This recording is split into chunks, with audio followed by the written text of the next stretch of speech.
Se ha estado hablando falsedades. O sea, no es verdad que él esté pidiendo reparaciones. En lo absoluto, ni tampoco está solicitando su libertad. Y lo que queremos saber es, ya, ¿de qué se trata esta historia, doctor Oyola? ¿Qué es exactamente lo que ustedes están reclamando? Buenos días, Bienvenido. señor Lucar. Bueno, en principio te agradezco bastante porque en realidad, como usted lo ha dicho, durante toda esta semana se ha venido vertiendo sobre este caso del señor Víctor Polay y donde lamentablemente pues se ha venido hablando cualquier cosa, pero menos concretamente de su caso. Se ha estado hablando falsedades. O sea, no es verdad que él esté pidiendo reparaciones. En lo absoluto, ni tampoco está solicitando su libertad. Él estaba condenado a 35 años, pero lo que se trata acá es, como le acabo de decir, lamentablemente desde que la doctora Delia Muñoz, lamentablemente, ¿no? La doctora Muñoz, una reconocida estudiosa del derecho penal internacional, pero en la misma admisibilidad lo dice bien claro. Yo no sé de dónde ha sacado eso de que el señor Polay está pidiendo su libertad o está cuestionando su sentencia de la Sala Penal Nacional. En lo absoluto. La admisibilidad que ella lo ha leído, que tienen todos los medios, bien claramente dice, solamente se está viendo el caso del trato inhumano, degradante de sus condiciones. Ya, pero que recibió, yo me he dado el trabajo de buscar el documento. Es del año 2007. Así es. Es decir, ustedes, y a mí eso me parece sinceramente impresionante, porque además lo comparo con el caso del general Rivero. El general Rivero, que era el jefe del Servicio de Inteligencia del Ejército, ha estado preso años sin sentencia y le iniciaban procesos por nuevos casos, no, años sin sentencia, y pidió a la Corte decir, oigan, intervenga. Hasta hoy está esperando. Así es. Creo que él ha tenido un tiempo de espera incluso mayor, con la diferencia que él todavía no le responde, ¿no? Y sería bueno que le responda. Así es. Bueno, 20 años esperando que te conteste la Comisión Interamericana. como sabemos, los procesos en la Comisión Interamericana pues son larguísimos, Ya, ¿no? pero ya, menos, este proceso es el 2007. Sí. ¿Qué reclamaron el 2007? El 2007 reclamamos, inicialmente, esto viene del 2002, cuando hicimos una denuncia ante el Ministerio Público por las torturas al señor Víctor Polay. En ese sentido, hoy día no estaríamos hablando si el Ministerio Público hubiera investigado esta tortura. No estamos hablando de una tortura de un día, un mes. Estamos hablando de un trato degradante durante el 92 que es apresado el señor Polay hasta el año aproximadamente 99. 7 años de constante tortura, ¿no? Sistemática y generalizada. Entonces es cuando el Ministerio Público, 5 años, no investiga los tratos. Ya, pero ¿a qué se refieren con la tortura? Sí. Porque, digamos, en el momento de tensión puede haber un incidente de violencia, de tensión, pero...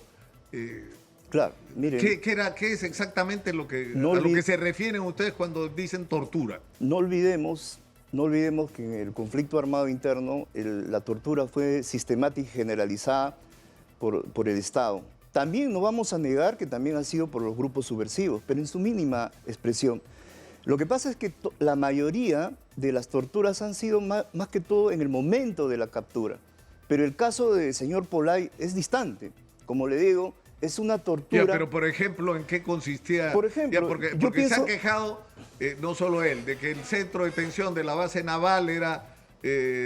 digamos, excesivamente severo, pero estábamos en una condición donde se corría el riesgo de que ponerlos en una prisión común podría organizar una fuga, un ataque a una instalación penitenciaria normal, ¿no? Así es, claro. Y se justificó en ese momento y era razonable usar un centro especial de detención altamente protegido como ese, ¿no? Yo creo que no hubiera sido necesario tal vez ir a una prisión común y corriente del INPE. Yo creo que si se hubiera instalado ahí esa prisión militar en la base misma del naval, pero con la legislación del derecho penitenciario. No ha habido nada. Ha habido 10 años que esa base naval no ha tenido un reglamento, no ha tenido una normatividad. Recién cuando cae la dictadura viene un reglamento del Decreto Supremo 240/2001, recién.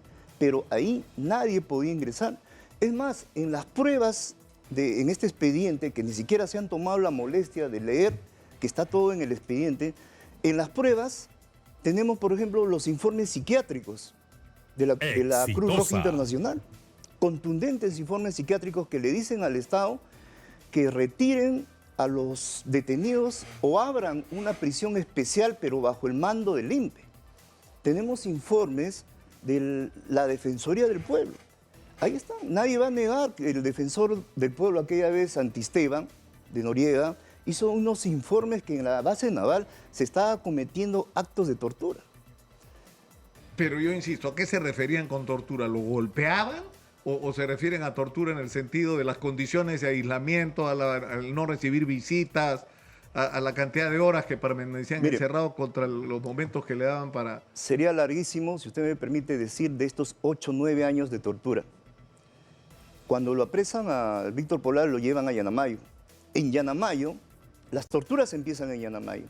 En Yanamayo, a diferencia de los otros detenidos, Víctor está en una cabina, en un cubículo, durante 9 meses, donde solamente podía salir media hora. Eso fue en Yanamayo. En la sentencia de Lori Berenson, le dan razón la Comisión Interamericana, solamente por el caso de Yanamayo, por haber estado un año. Víctor Polay es trasladado en el 93 a Lima.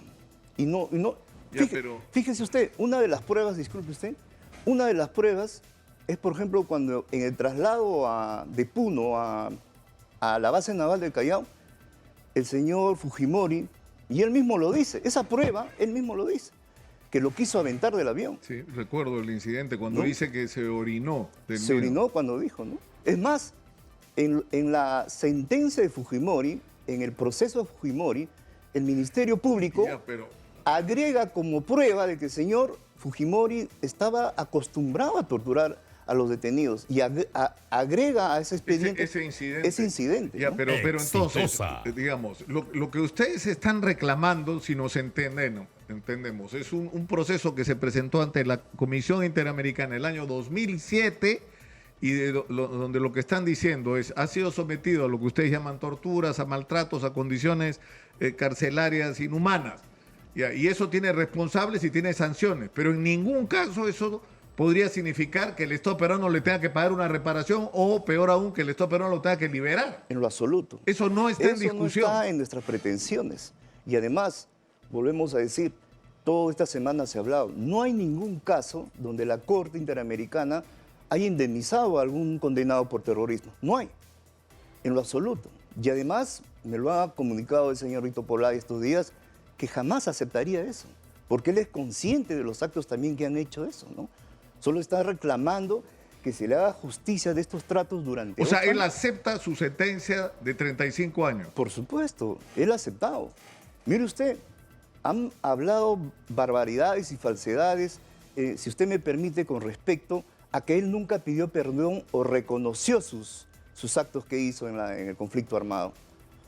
Precisamente, todos hablamos, nosotros podemos entrar con un clip al informe de la Comisión de la Verdad, Comisión de la Verdad. muy bien claramente. Mire usted, de los protagonistas del conflicto armado, que ha sido Sendero, el Estado a través de algunos elementos de las Fuerzas Armadas policiales, y el señor Polay, el único protagonista que ha pedido perdón por estos años de la violencia ha sido Víctor Polay, cosa que no lo ha hecho hasta el día de hoy el señor Guzmán o algunos de Sendero Luminoso, y tampoco el Estado, ni menos Fujimori. Por eso, si usted me deja permitir, quiero rendir aquí un homenaje Exitosa. al gran tribuno Vallerriestra, porque él fue el que inició esta demanda. Esto lo puso Javier Vallerriestra. Porque cuando fue el ministro, primer ministro, el año 98, ni siquiera se había enterado de esto. Pero cuando deja de ser ministro, le pedimos a través de su madre, de Víctor Polay, que asuma la defensa. Claro, Y porque él eran apristas. Es decir, para los que no saben, Víctor Polay fue aprista. Es más, estuvo en Europa con Alan García en algún momento, luego se distanció. Y bueno, ya la historia por que esa conocemos, amistad ¿no? y compañerismo, Javier Vallerriestra visitó a Víctor Polay y se enteró de todas estas barbaridades. Ya, pero lo que importa en este momento es, no está en discusión la liberación de Víctor Polay hasta que cumpla su sentencia, que me parece el 2026. En segundo lugar, no está en discusión el pago de alguna reparación. En lo absoluto, señor Luca. Entonces, ¿qué estamos discutiendo? Dios mío. Yo le agradezco mucho, doctor Oyola, por estar acá con nosotros. Y no, me parece increíble, ¿eh?, que estemos discutiendo sobre algo que no era. Sobre algo que no era, pero en fin. Gracias por estar Muchas acá. gracias a usted. Yo sé, entrevista al abogado de terrorista, todos tienen derecho a ser escuchados en el Perú, todos.